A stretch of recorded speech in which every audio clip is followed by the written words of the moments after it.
Welcome to the Running Channel Podcast with me, Rick Kelsey, her Sarah Hartley, and we're going to be giving you the usual wealth of takeaways and science, but actually we're just going to have a bit of a chinwag today about whether or not a pacemaker makes you faster or not. But it's more specific than even that. It's actually about whether Sarah Hartley makes you faster or not.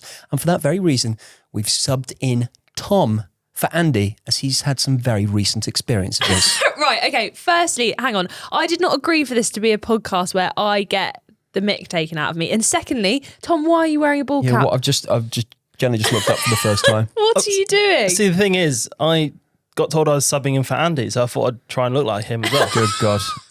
Is that not right? Please Is that not what you never do? go bald and take that off immediately. Yeah. Sorry. Okay.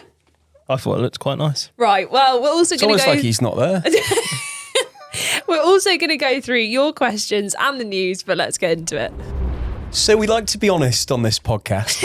This is the second time we've recorded this show today. The first time, it didn't work. But you know what? 89 episodes in, and I'm pretty sure that's only like the second or third time that's happened. So we're doing all right. Yeah, it might have happened once before. I feel like we've definitely done a double record once before. Thank you for laughing at my gag for the second time running. Yeah, that was pretty good, wasn't it? Excellent. No, it's good to have you. 89 episodes. I've done 90 park runs. So what's going to happen first? 100 episodes or 100 park runs? Have you been on every single podcast as well, though? All of those 89? Oh, did I miss one, Sarah? I can't remember. I think I missed one. Yeah. That was a great episode. That's going to come to bite you. 50 odd. I think I had to go Who away did we somewhere. sub you out with? I can't remember. It must have been someone good. I think it was Jess. Was it? Yeah. Very good. Oh, no, it wasn't. It was James. Oh, it was James. Yes, with 100 James. miler. There you go. Yeah. Anyway, Anyway. have you seen? There's a video which is coming out. It will be out by the time this podcast comes out, and in it, it's a challenge between Rick, myself, and James. And in it, there is a beautiful moment where James talks about how when he gets spotted as being part of the running channel, people go like, "Good job, Rick. Well done, Rick."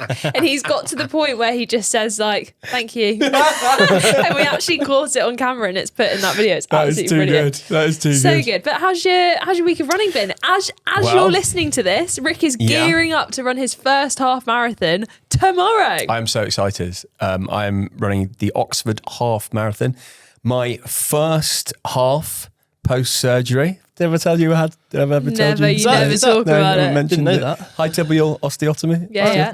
What's that? Could you just explain that again? Oh God, please no. don't. An osteotomy. Well, I can't even say it now. An osteotomy. What? This guy. An osteotomy is. I'm not going to get into that. But what I will get into is my final long run. Which is 18 kilometres, which actually remarkably felt better than 16 and a half kilometres last week. I think that's because I fueled well on this. I took your advice, fueled after 10K. No pain. It was uncomfortable, I would say, like the first kind of 10. But then I felt like I got like an extra gust of energy, I think, just by fueling correctly on it. When you got to the end, did you feel like you could go for another 3? Or did that feel horrible? Because that's what I always find hardest with the longest run is you get to the end, you feel really happy with yourself, and then you go, oh my God, I've got to go so much further in the race. Wow. No, you never feel happy with your pace. Maybe. Yeah. I felt like another 3 would be very difficult. Yeah. Well, we're gonna 3 when you've run 18, Yeah. It's change, isn't it? Well, because it's into the unknown. Yeah. That's what it is. If you've developed a new set of biomechanics, you are just running in places that your body's not yet been in this current state. I know, but you'll do it. You'll smash it. Yeah. No, I'm looking forward to it. You've very comfortably knocked out this training. I was expecting a lot more hardship, but and I think you've got more and more and more excited as the weeks have gone on. I have got more and more excited. Oh, you know what I'm super excited about? What? So today we're talking about pacemakers. Yeah. Pace setters, rabbits, whatever you want to call them. A pacemaker from the Oxford Half called Kaylee got in contact with me, dropped me a note. She goes, which half marathon are you doing, Rick? And I was like, Oxford. She goes, I'm actually a pacemaker in that. Stop it. Yeah. What pace is she doing? 2:05. I know. Is that a pace? That is so specific. What are the chances? That is madness. What are the actual chances? For 2:05? For 2:05, 2:05. Is that what That's what you're That's going what I'm for. going for. Stop 5 it. They plus 2. must have such She a got good pacing. I'd bin Yeah. off Sarah and just go with her, I think. No. Thank you very much. No, well, listen, I think she gets you, Sarah, have paced Tom and myself and a lot of other people Yeah. at the running channel. Yeah. There is a lot of debate, I'd say, about the quality of your pacemaking. I would say sometimes you're a bit too close to the bone. As in, like, you just push it like a little bit too tight. Say we organised a whole shoot for a day and it's Yeah. all set up. Yeah. And you managed to do the challenge within 2 seconds. Sounds familiar? That was me in my 5K. Yeah. So you managed to make it happen. But Yeah, that, what's your point? But as in, maybe just leave I'm a creating little the story. no, I'm creating exactly, the no, but drama. I'm creating maybe such a tense situation leave a little that bit even more of a gap, a even the safety person gap. running has safety no gap. idea. Yeah. Well, yeah. I mean, speaking of that, I had the exact same situation yesterday. Raced a half marathon for myself. PB. With PB. Ding ding ding. Yeah. Very exciting. I wanted to go out, not wobble, enjoy the last bit, and that is exactly what I did. I didn't know this. I didn't know you were just doing a random half marathon. I know. No one did. You didn't tell anyone that you were doing this. I obviously told Tom. Did It went you? in one ear straight out. I did it with 4 of your friends. So only Sarah how you Hartley. didn't Wasn't know? it? Only calendar. Sarah Hartley. Nobody else. Like, so we've been banging on about my half marathon for weeks. Yeah. But only you just go and smash one out on a Sunday before you're doing it with me. Don't tell anyone you're doing I'm it. very modest. Very modest. But I know, in seriousness, I think I got so scared by the concept of racing that I just wanted to like just do it for myself and then Yeah. shout about it after I'd finished. So Well, now shout I'm about it a little bit harder. I know, harder. sorry, I will shout about it more. But I mean, if I am allowed a minute of talking about myself, came third, which has never happened before. So I got a little like Out of 4. slate. Yeah, Tom, this is Tom. It was a very small race. Yeah. So like the difference between first place female and second place female was 11 minutes, I think. You got And 40 then- seconds left. Oh, right, sorry. And also, right, so I came third when the way that they do the placing, the podium placing, the way that they do the podium is it's off gun time. So the person at the end of the race, this really lovely girl, ran up to me and she was like, "Hey, I'm second, you're third. Like, well done, I watched you on the running channel." And I was like, "Oh, amazing." She showed me the podium. Yeah. 20 seconds. Can you finish this? Oh, she showed me the podium online and basically my time was 1:45.05 because they do it off gun time. But I started quite far back. I crossed the line 9 seconds later. So later on, like hours later, I was checking back in the results to see where I came overall. I think I came 18th. And basically my actual net time, gun time, was 1:44.56. So now I'm an official sub 1:45 half Thumbs up. marathoner. There you go. That was a good elevator pitch. I'm impressed. That was Wasn't that so good? You And are an also- official sub 1:45 half marathon. Yes, I am. Well And do you done. want to know what got me through Great. it? Chris Taylor, who we're going to have on TRC Meets very Yeah. soon, who we'll talk about later on. He used a colour theory in Jess's Berlin Marathon video when he was a pacemaker, and it absolutely changed my life. Hang on, a colour theory. Yeah, of how to feel in each section of the race. Split it up into 4 quarters, Wow. 4 colours. was it? Honestly, worked so well. Oh my Green. gosh, can I do that? Yeah, okay, guess the colours. First quarter. Green. Yeah, correct. Second quarter. Amber. What Ye- colour is that? yellow. No, Orange. incorrect. Orange, yeah, correct. Third quarter. Red. Correct. Fourth quarter. There's a 4th. Yeah. Purple. It's a quarter. Black. What's after red? There's no Yellow. purple. A yellow Yellow. again. No, we haven't had yellow before. No, we had So you've we got had green, orange. orange, red, yellow. And do you know what absolutely blew my mind? Because what is the hardest section of the race?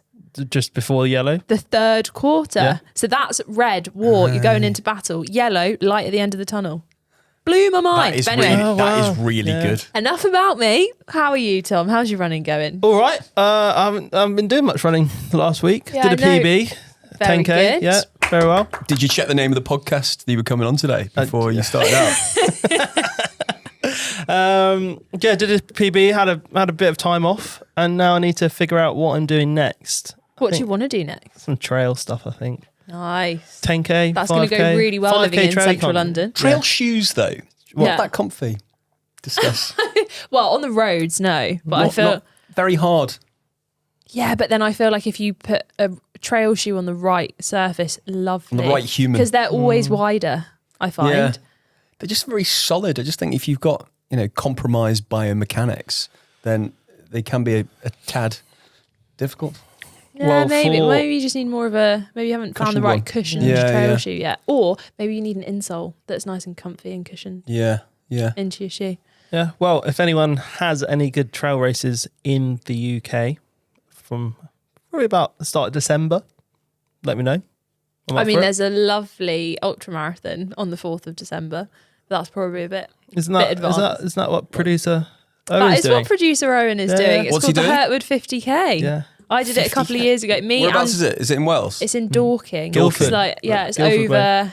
Yeah, beautiful Sorry. scenery, and it's like a lollipop. So you run out, do a loop, and then run back. So it's not quite as bad as like a proper hour. I don't think any sentence with the phrase 50 kilometers in it should have the words lovely or beautiful.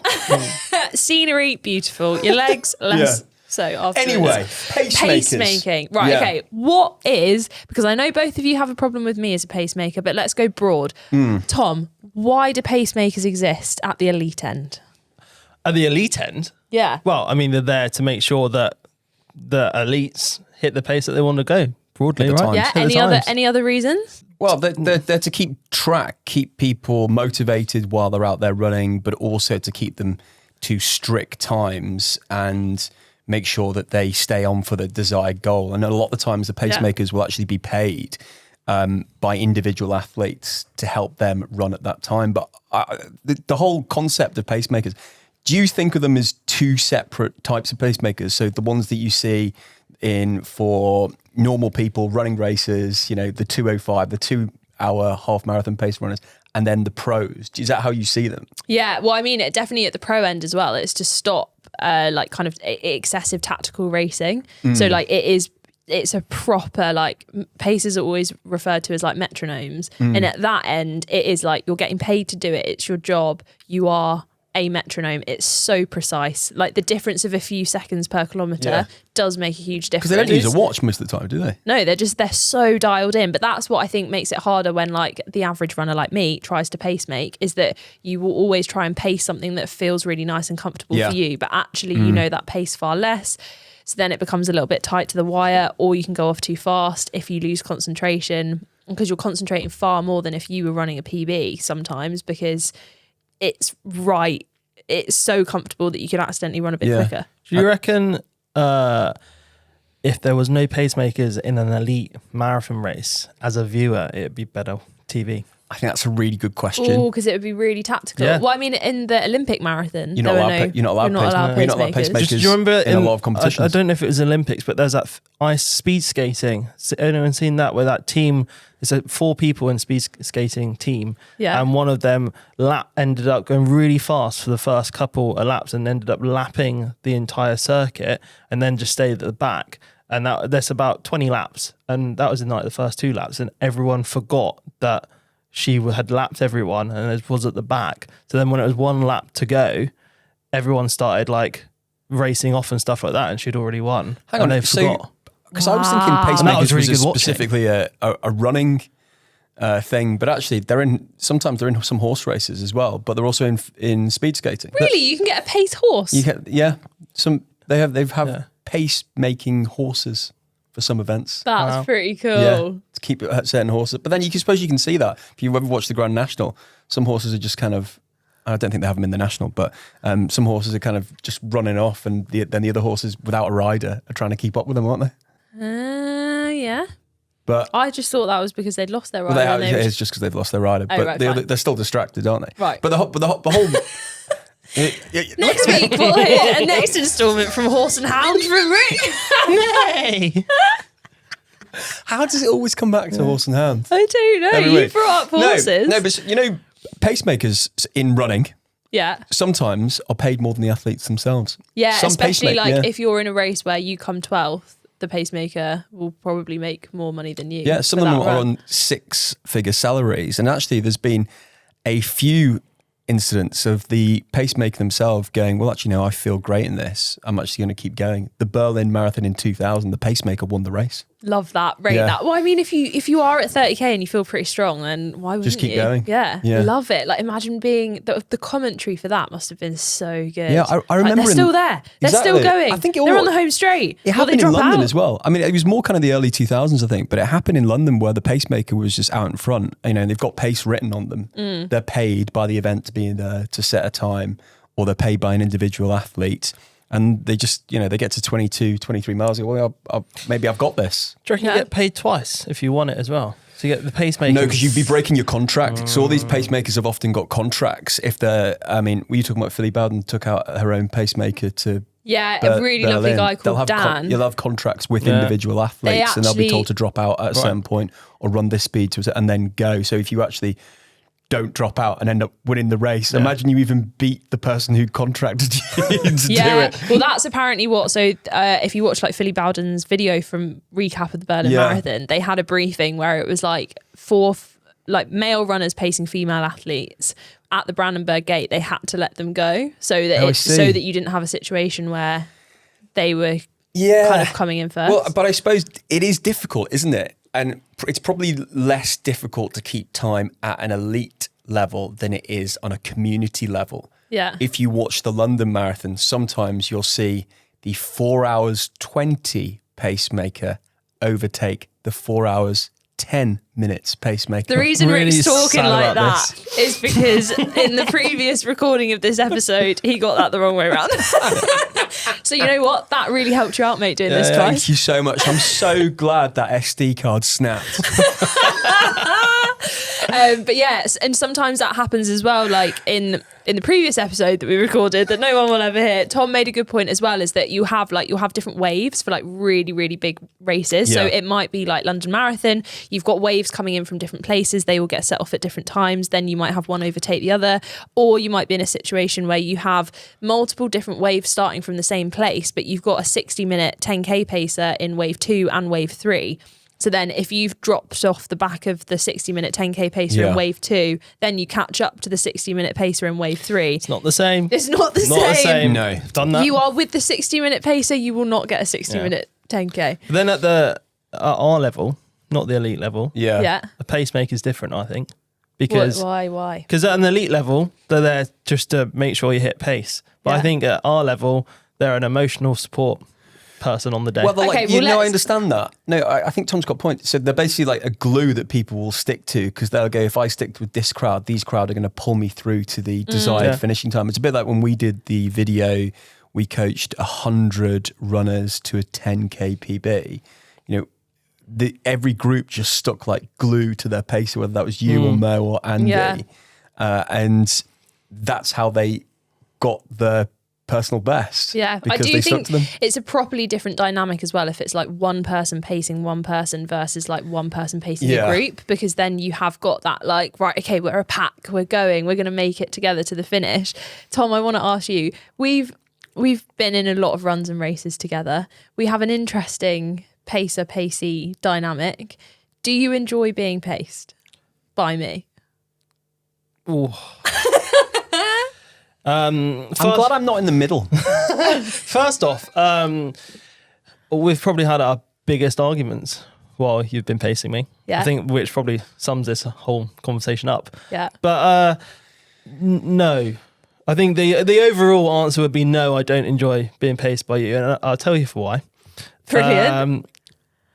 I'm sweating and I'm not even involved in this conversation.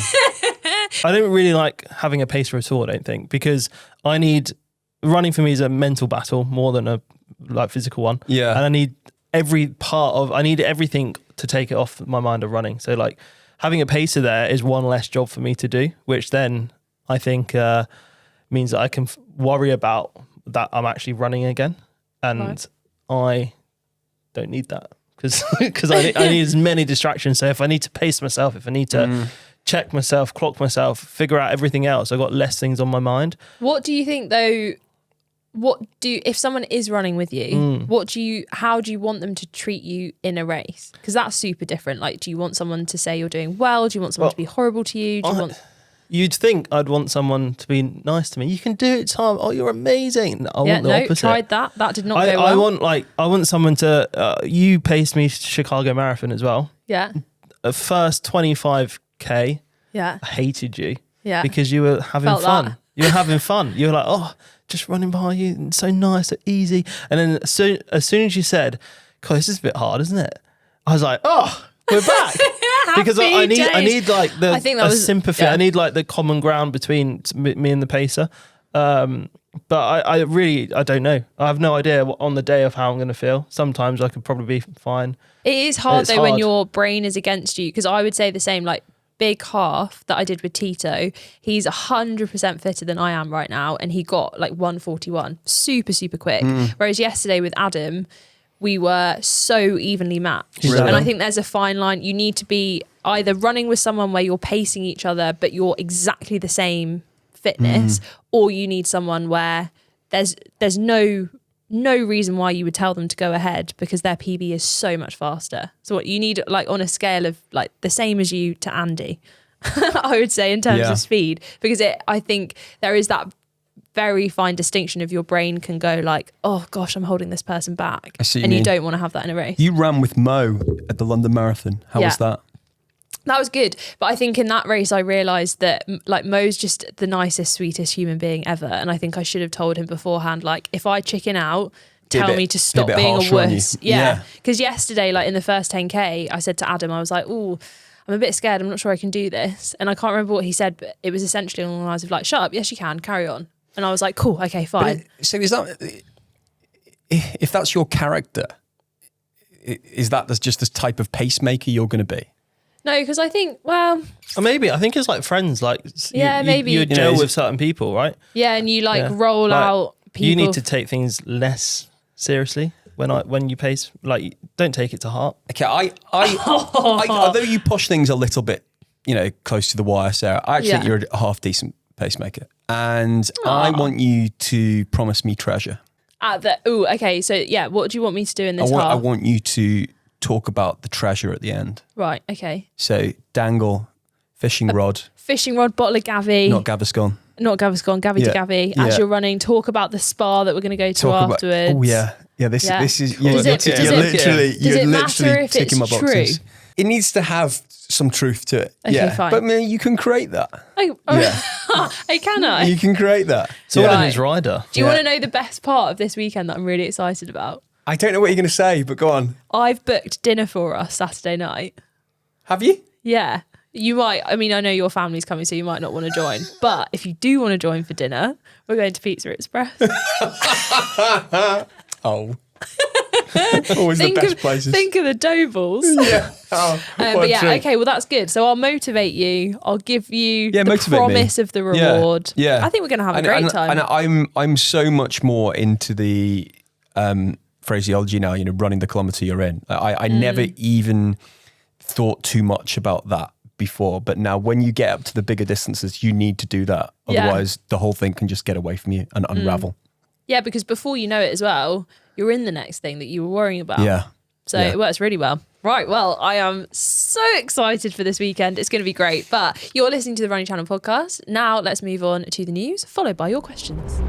News time. Ned's Uncomfortable Challenge. Sarah, what's this about? Oh, yes. Is that what it's called it? Sorry. It's called that. Yeah. So really cool challenge. You might remember that there was a guy called Ned who ran the width, I think, of Australia a few years ago. Oh, yeah. He is now on his next challenge, which is trying to break the record for running 1,000 miles. So he's trying to do 1,000 miles in 10 days.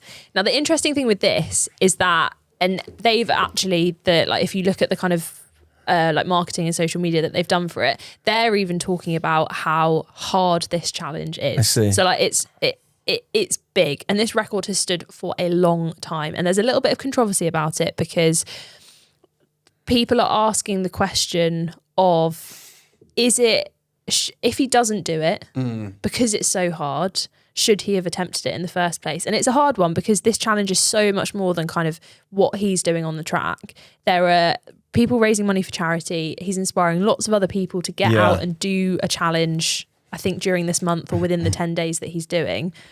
I think it's incredible, but what do you think? Rick, I'm going to pass it to you. I'm trying to just process that. I think we're in a new world when it comes to challenges, because the challenges are getting bigger, better, greater, and more difficult, quite frankly. And I think when you see these people who are in the lucky position that they can go and do it and they don't need to do another job, and that's where they're at, it's very different to the average man or woman who is attempting to run Couch to 5K, who's attempting to do their first 10 kilometers, who's just learning to start running. And it can make the small but brilliant achievements for them seem less. And that's not the case for everyone, but this is a conversation that we're going to be having with Chris Taylor, who is behind multiple world record attempts.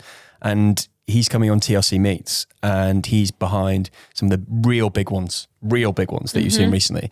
And he's talked about how he's always 5 seconds away from the limelight. So he does these challenges as well as these famous people who are completing running across deserts and doing marathons up mountains and things like this. And he's doing it as well, but he doesn't get the praise and the appreciation that all these famous people do. And I think sometimes now we're just in this world where the impossible seems to be broken all the time. And that's great if people are making money for charities, or they're telling more people about diseases that many people didn't know about until they do those challenges. But it can take away a little bit from the community feel of running, of that small personal achievement that many people have to do. Yeah, the important thing to remember is if you're doing something for the first time, then that is your achievement, and that is still as incredible. Exactly. So like whether that is your first run, your first 5K, your first marathon, that is still like a phenomenal achievement. We're just also going to see people doing the impossible, running 1,000 miles. Exactly. Yeah. Cool. More news? Yes, it is major marathon season, isn't it? So we got Chicago Marathon coming up. Did you two go to Chicago? We did last year. It is the best marathon in the world. Yeah, that was your first marathon, wasn't it? I have a very biased opinion because that's the only marathon I've ever run in. But it was amazing. Super I've just good. realised, have you got some news? I have. So, yeah, 2 major marathons are coming up. Chicago, the weekend you're listening to this. Then on the Sunday, the 3rd of November, it is New York Marathon, and I will be running.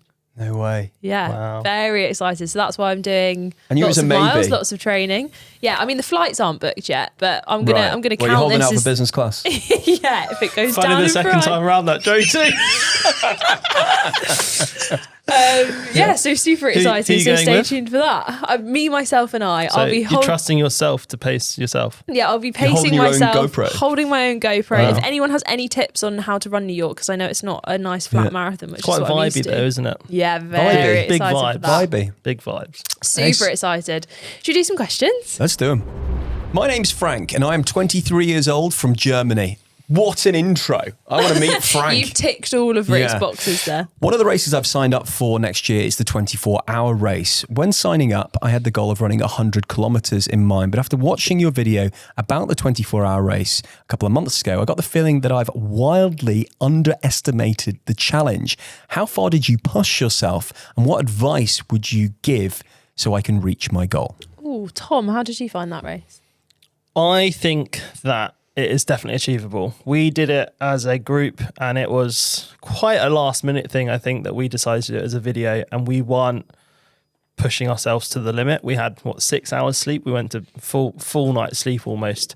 I think that's what you need to take away from that video, is that we still had to go to work the next day or for full working week, and didn't take any time to prepare for the aftercare of it as well. So that's why we took it a bit easy and had it more of a hard but fun run. Yeah. Yeah, definitely if you are treating it as like your A-goal race of the year, I definitely think like 50k one day, sleep, 50k the next day, it in theory is doable. So just kind of ramp up your training, maybe do a couple of sessions where you are doing like a longer run, short amount of sleep, then a longer run, just to kind of help with that. Because I would say like we didn't really train sleep deprivation. And then when it got to it, we were like, yeah, no, I want to sleep. Yeah. But we still managed, you ran 60k? But can you train sleep deprivation?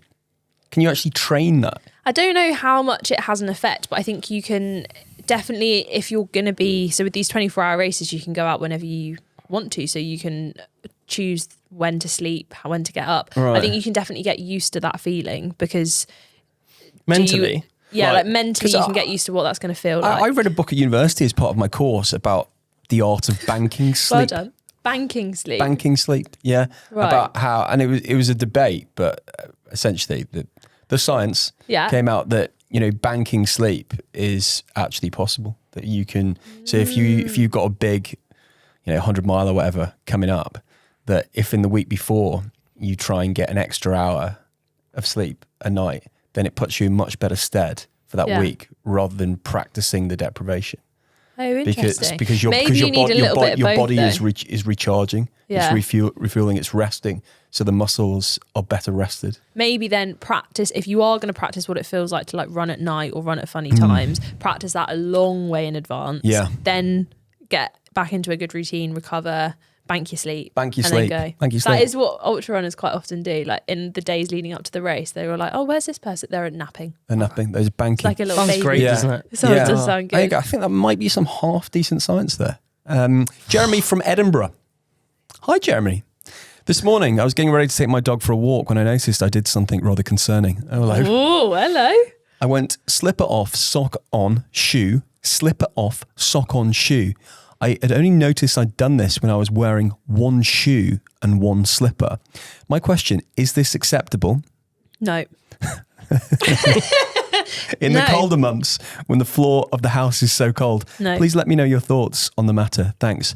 Now, Jeremy. Nope, psychopath. Yeah, there is one suggestion. It's a bit pricey that you can fix this with. Underfloor heating? Correct. Yeah, I mean... It's like the winter edition, this, isn't it? I mean, why are you wearing slippers without socks? I mean, that's quite normal. But if it's cold... But that's the whole point of a slipper, isn't it? Yeah, but if your foot is going to be cold, exiting from the slipper, entering the shoe, then put a sock on beforehand. Problem solved. Wake up, sock, slipper. Go about your day. Then get ready for the run. Slipper off, Or shoe on, still shoe a thing? on. Or Go. is it I have slippers, Do you but have I really slippers? struggle walking around on tiles and hard floor. I always say, Just like a slipper's Bambi really on coming ice. back into fashion. I feel like Yeah, I feel like slippers are. they're like a fashion Do thing, you aren't have they? slippers? No. That's I feel like surprising. you'd That have a really surprises proper, me. No, I don't have slippers. Fluffy, Granddad, what are they yeah. called, like moccasin slipper? You give me an Dressing idea. gowns, You moccasins. horse and hound, Sure. flat cap on, Monocle. Chantal has slippers. She has slippers. I think even the kids have got newspaper slippers. wrapped up, Yeah. perched under the Cigar. I think. What do you wear in the house? Nothing. Do you have underfloor heating? No, I have a south-facing kitchen. Right, It's warm. right. Yeah. Look at that eye roll. No, we don't. Sorry. No, I don't. We do have hard tiles, but no. Maybe I'll invest in a pair of slippers. Yeah, Thank you. maybe. Yeah. But just make Good sure don't take them off and put one shoe on and then the other. Good chat.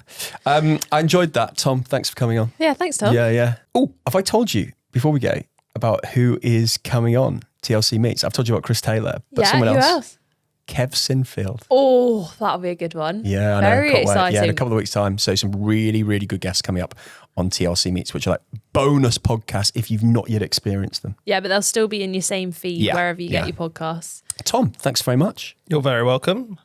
Hopefully I filled in for Andy. Very well. Sorry, this is really, I'm struggling with this bit quite a No, lot. we're going to leave that in. Oh. There's Tom's level of saying goodbye. We hope you've enjoyed having him on the podcast. I'm not very good at goodbyes. And we'll see you next week. Bye-bye. Bye.